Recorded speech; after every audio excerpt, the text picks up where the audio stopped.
Why are black women so argumentative? We find any and everything to argue over except something constructive. In fact, we don't consider it a good time unless we've been arguing and fighting with someone over something. We argue in defense of being single mothers. We argue in defense of cursing every other word and being whores because the men do it too.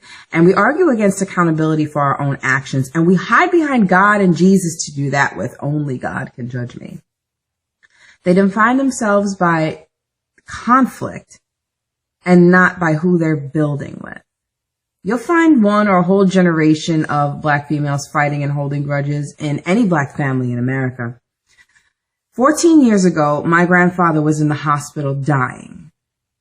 All of his children came to the hospital, 6 men and 2 women, and they were in the corridor discussing his care. And it was the 2 females that got into an argument over my grandfather's care. And that devolved into an argument over who was his favorite daughter. And they haven't been speaking since. There's a TV show I watch called Boardwalk Empire. And on the show in, I believe, season 3, there is this ultra-violent gangster named Gyp Rossetti. And it's said that he's so mean that he can find the insult in a bouquet of roses. That pretty well describes the average black female today. And the sad part is we're proud of this. We're proud to be loud and argumentative and rude and turn around and call that foolishness a strength.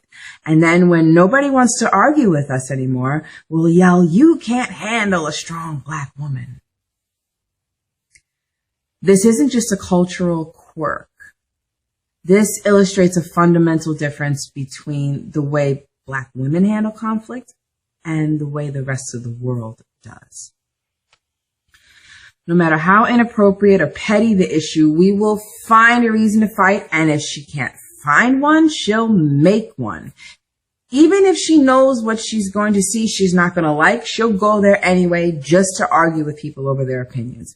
Go to any social media, Facebook, Twitter, Instagram.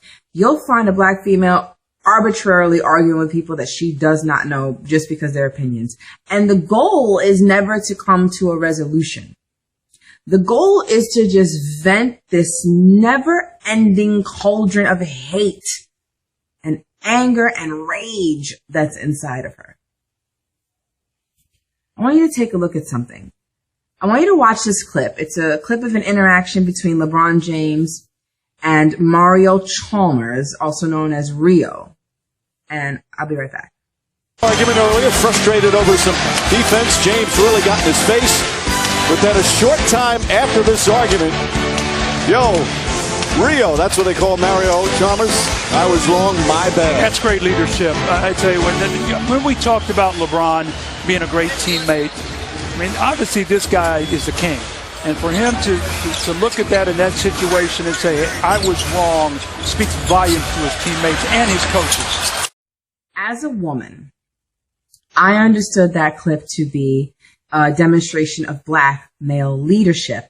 Look how quickly the situation escalated and then de-escalated, and one male was able to say to the other, my bad, bro. I was wrong. I have a question for black females. When is the last time you sat down, admitted you were wrong, and closed your mouth? See, LeBron understood that for the sake of his team, he should stand down and apologize for his outburst. And it has nothing to do with money or getting paid to get along well. The ability to stand down and apologize for poor behavior is a character trait. That is not something that comes with money. You have that or you don't. There are plenty of people with money who act stupidly. Black women as a whole, we do not lack the character to stand down, even when it's destroying our team. You continue to fight and yell and argue to our detriment. And your arguments are so misguided and backwards and downright stupid that black men are openly discussing other races of women to build with. I know what someone's going to say. You're tearing black women down. Now, what's your solutions? The solution is be quiet. The solution is close your mouth. The solution is stop arguing, stop fighting, let go of your anger, and be quiet. If you spent less time talking and actually listening to what the men are saying, you'd peep game. Because they're not telling you what they exactly want you to do, but they're telling you what they'd expect from you as a woman. And you're too busy being a hate monger and a brat to absorb it. Black men in general are tired of us. This argumentative thing you've got going, which, by the way, you don't pull with white men, is pushing black men away from you, and it's not getting you anywhere.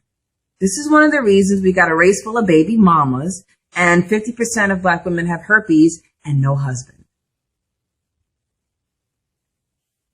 At this point, black men are just tolerating us. They love us. They want to produce black families. But let's be honest, we've been overrun by hood rat slut culture. And as a whole, we are an undesirable group of women. My question is, why? Why are you so angry? What makes you so uptight you can't let anything go? Everything you see, everything you don't like, you have to comment, you have to go ballistic. Why? If you see a comment online you don't like, you flip out on that person and everyone who agrees with them. The problem is you don't like yourself. We have the lowest self-esteem as a group. And the sad part is a lot of us have no purpose because we don't even know why we were born. How many black children do you know that were born for a reason other than mom got knocked up and didn't abort me?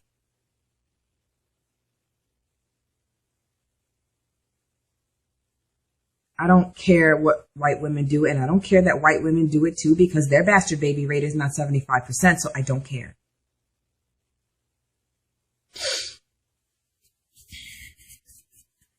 We wander through life aimlessly. We have no direction, no legacy, no wealth, no decent maternal figure to teach us decorum or how to be sexually responsible, and no parents to leave us anything. With no point and no direction, we have all the time in the world to sit on the internet and argue and yell and scream and go on an hours-long tirade with people we disagree with. You only get one life. Why would you spend it arguing?